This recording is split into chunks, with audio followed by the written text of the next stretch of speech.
Hi everyone, how are you all. So आज की video में हम बात करने वाले टीसीएस एनक्यूटी के आज के एग्जाम के बारे में, जो कि अभी दोनों शिफ्ट्स खत्म हो चुकी हैं, shift 1 and shift 2। First of all, आज टीसीएस ने काफी बड़ा झटका दिया जिसके बारे में बात करूंगा मैं। आज का एग्जाम अगर आप लोगों ने दिया था तो कैसा एग्जाम गया, मेरे को बस ये बताना कि आपने कमेंट सेक्शन में आप बता सकते हो कि आपने फाउंडेशन में कितने क्वेश्चन किए, आपने एडवांस में कितने क्वेश्चन किए, कोडिंग क्वेश्चन आपने टोटल कितने अटेम्प्ट किए। और अगर आप कोडिंग क्वेश्चन कमेंट सेक्शन में बता सकते हो, it will be great thing, because coding question मुझे मालूम है, बट एक्चुअली जो एग्जैक्ट सेम कोडिंग क्वेश्चन का जो फॉर्मेट है जिसमें क्वेश्चन आया था, अगर आप मेरे को और डिटेल्स प्रोवाइड करा पाओगे कमेंट सेक्शन में, so we will discuss about more then, ठीक है। हम उसके बारे में थोड़ा सा और डिस्कस कर लेंगे, ठीक है। सो शिफ्ट 1 एंड शिफ्ट 2 के एग्जाम आज कंप्लीट हो चुके हैं, and the shock is the exam difficulty level is high, ठीक है। आज के पेपर के बाद तो डेफिनेटली मैं ये बात बोल सकता हूं कि नॉर्मलाइजेशन होने वाला है, नॉर्मलाइजेशन होने वाला है, because today's exam was very tough compare to जो कि एग्जाम कंडक्ट कराया गया था अभी पहले 15 मार्च को, ठीक है। और इसका एक सबसे बड़ा एग्जाम्पल हमें देखने को मिलता है, अगर आज आपने सेकंड शिफ्ट में एग्जाम को अटेम्प्ट किया था तो आपको एक चीज पता हुई होगी, अगर आपने कोडिंग क्वेश्चंस देखे हैं आज एग्जाम में। एक कोडिंग क्वेश्चन यहां पर पूछा गया था which was related to graph, which was related to graph. If जो स्टूडेंट से मेरी बात हुई है, जैसा उसने बताया है, तो जितना मुझे समझ में आया है, तो उसने तो मुझे यही एक्सप्लेन किया कि सर ग्राफ से रिलेटेड क्वेश्चन था, जहां पर हमें कुछ मिनिमम डिस्टेंस फाइंड करनी थी, ऐसा कुछ क्वेश्चन था। एंड ग्राफ के कॉन्सेप्ट हमें इंप्लीमेंट करने थे, even the input thing was not good. So coding questions में प्रॉब्लम तो आई है, but the level, the coding question which they are asking, the level is very very high. जो second coding question जो आ रहा है, जो डिफिकल्ट वाला क्वेश्चन आ रहा है, the level is extremely high. Because पहले क्या हुआ था लास्ट बार, मैं आपको बताता हूं, जो दोनों क्वेश्चंस आए थे उसमें से एक कोडिंग क्वेश्चन जो होता था ना, जो एक कोडिंग क्वेश्चन होता था, that was extremely easy. Like आपको टेबल प्रिंट करानी है, कोई नंबर प्रिंट कराना है, तो एक्सट्रीमली इजी आप बोल सकते हो।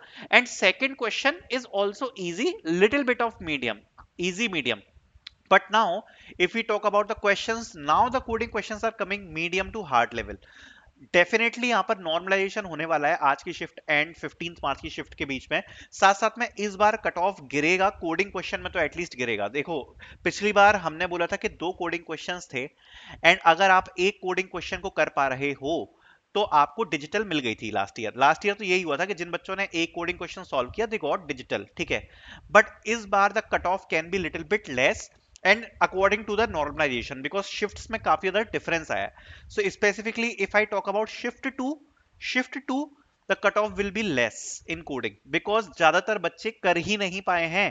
ज्यादातर बच्चे, मतलब ज्यादातर जो बच्चे उनके कोड के केस पास नहीं हुए हैं, एंड अगर आपने कोडिंग क्वेश्चन अटेम्प्ट कर दिया सेकंड शिफ्ट में, very very high chance of getting shortlist, very very high chance, because questions का जो लेवल है बहुत इंक्रीज किया है टीसीएस ने, ठीक है।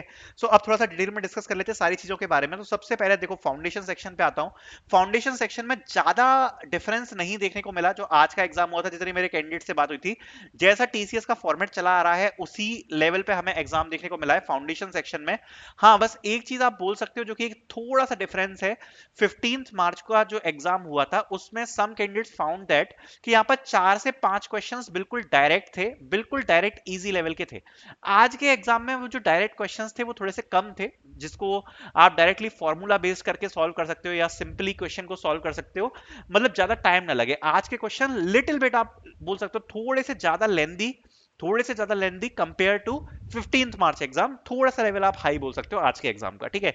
तो पहले तो ये देखने को मिला। बाकी अगर मैथ्स की बात की जाए, वही लेवल रखा है, लगभग मीडियम का लेवल था, क्वेश्चंस थोड़े से लेंदी थे। अगर आप आज के पेपर में यहाँ पर 10 प्लस अटेम्प्ट करे हो, एक अच्छा चांस बन सकता है, ठीक है। देन बात करते हैं रीजनिंग। रीजनिंग सेम चीज, वही मीडियम डिफिकल्टी, थोड़ी सी लेंदी, 10 प्लस, इसमें भी आपका स्कोर अगर आपने किया है तो एक अच्छा स्कोर है, आप बोल सकते हो। बात करते हैं एडवांस की। एडवांस में I will say 8 plus, because आज भी वही सेम चीज देखने को मिली है कि जो एडवांस का लेवल है वो यहाँ पर फाउंडेशन से इजी देखने को मिला है। जो एडवांस मैथ्स का सेक्शन आया था और रीजनिंग का सेक्शन आया था, उसके क्वेश्चन फाउंडेशन से थोड़े से इजी लेवल के थे, इसलिए आप 8 प्लस तक यहाँ पर मान सकते हो। फिर उसके बाद अपन का जो इंग्लिश हम भूल गए, तो वर्बल की अगर बात करें तो लिटिल बिट टफ, थोड़ा सा टफ आया है। आरसीबी अगर आपने देखी होगी आज जो रीडिंग कॉम्प्रिहेंशन आए थे पेपर में, दैट वाज लिटिल बिट लेंदी। तो आप इंग्लिश में मान सकते हो 12-13 अगर आपने स्कोर किया it is a good score, अगर 12 to 13 तक आपने स्कोर किया है तो। ठीक है, now coming to the advance part, यहां पर काफी ज्यादा चीजें हुई हैं। ठीक है, तो सबसे पहले एडवांस में अगर आपने देखे होंगे क्वेश्चंस, तो पहली चीज, एक क्वेश्चन तो इजी लेवल का था and you got around 25 minutes time for one question. For second one I think you got around 50 to 55 minutes, right? सो ऐसा कुछ कोडिंग क्वेश्चन में देखने को मिला। साथ साथ में यहाँ पर एक चीज और बताना चाहता हूँ कि ये जो टाइम था ये डिवाइडेड था, राइट? एंड जो सेकंड क्वेश्चन था वो डेफिनेटली यहाँ पर डिफिकल्ट क्वेश्चन देखने को मिला।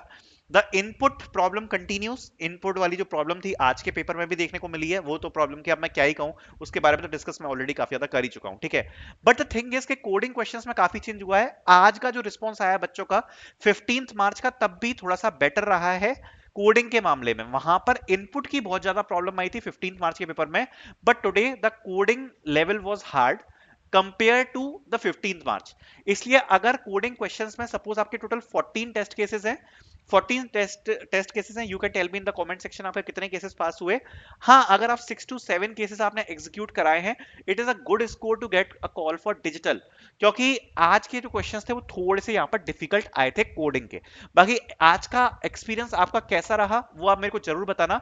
एंड जो एग्जैक्ट कोडिंग क्वेश्चन है, अभी मैंने कोडिंग क्वेश्चन के बारे में क्यों नहीं बताया, देखो वैसे मुझे पता है कि क्या क्वेश्चंस आए हैं। सेकंड शिफ्ट में एक एरे के क्वेश्चन आया था, सेकंड वाला जो आपका क्वेश्चन आया था वो आपका ग्राफ रिलेटेड जैसा मुझे पता है वो आया था। फर्स्ट शिफ्ट में भी आपका कुछ यही सिस्टम से क्वेश्चंस आए थे, लेकिन एग्जैक्ट क्वेश्चंस आप मेरे को जरूर बताना। जो स्टूडेंट से मेरी बात हुई है वो मैंने बताया है, वो आप डिस्क्रिप्शन में जरूर बता देना, तो उनके बारे में हम और अच्छे से डिटेल में डिस्कस कर पाएंगे। बाकी आपका कैसा गया एग्जाम आप मेरे को बता सकते हो। बाकी आज का जो एग्जाम एनालिसिस था वो यही था, बाकी हम और भी इसके बारे में बात करेंगे जब और इन्फॉर्मेशन आ जाएगी। Thank you so much for watching.